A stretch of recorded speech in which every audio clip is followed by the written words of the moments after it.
Today, we're going to unpack the epic three-decade story of modern globalization.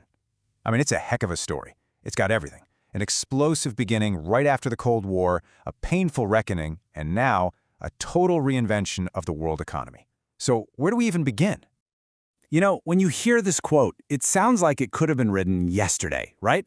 It's basically a description of an Amazon Prime paradise. But the crazy part is, the famous economist John Maynard Keynes was writing about the world way back in 1914. He was describing a previous golden age of global connection, an age that, well, ended abruptly and very, very violently. That's a powerful idea to keep in the back of your mind as we go through this. Okay, so let's set the scene. It's the 1990s. The Berlin Wall is rubble, and this incredible wave of optimism is just washing over the entire globe.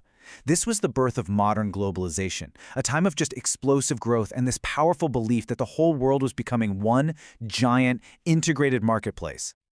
To really get a feel for the sheer speed of this change, just look at this number.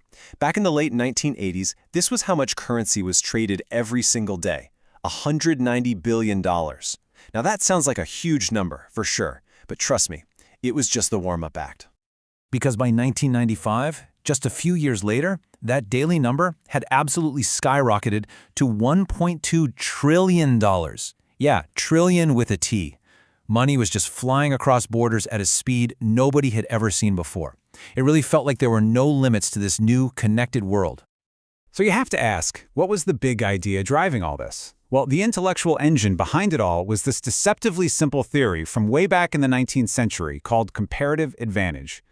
The core idea isn't that you have to be the absolute best at making something. It's simpler. It's that everyone wins if each country just focuses on what it's relatively good at. You play to your strengths.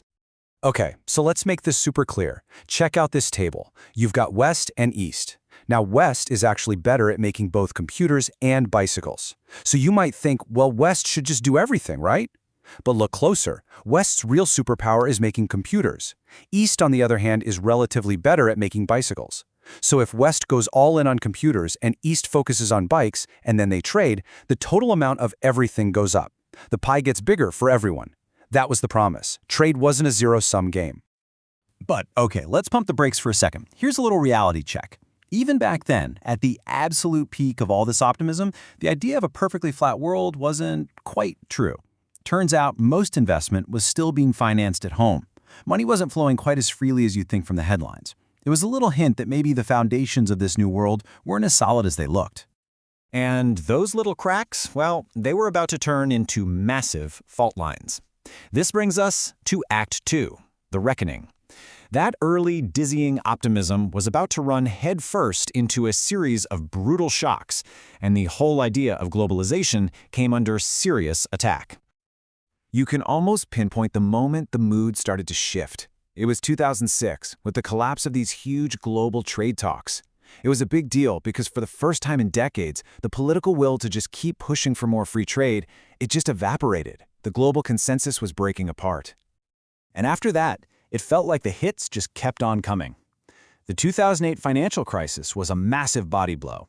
It completely shattered people's faith in that interconnected financial system that had powered the whole boom. And by 2019, all these events gave rise to a new and kind of scary word: deglobalization. And deglobalization is pretty much exactly what it sounds like. For the first time in modern memory, all the things we used to measure globalization, trade, investment, capital flows, they were all going in reverse. Everything that had been going up, up, up was suddenly going down. The world was starting to pull apart. And of course, these economic problems didn't just stay on spreadsheets. They fueled a powerful political backlash. People who felt totally left behind by all these rapid changes started to get very, very loud. And this wasn't just happening in one or two countries. This anger was global. And this is where that parallel from the very beginning becomes really chilling. Remember that vibrant, super-connected world from 1914 that Keynes was talking about?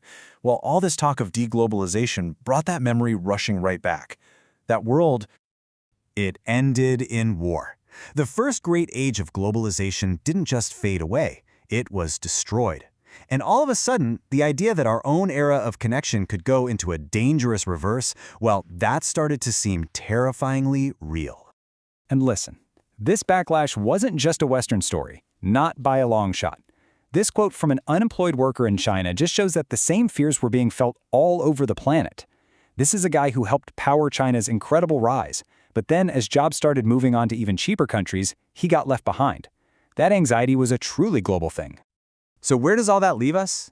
Well, it brings us to Act 3, to the new reality that we are living in right now.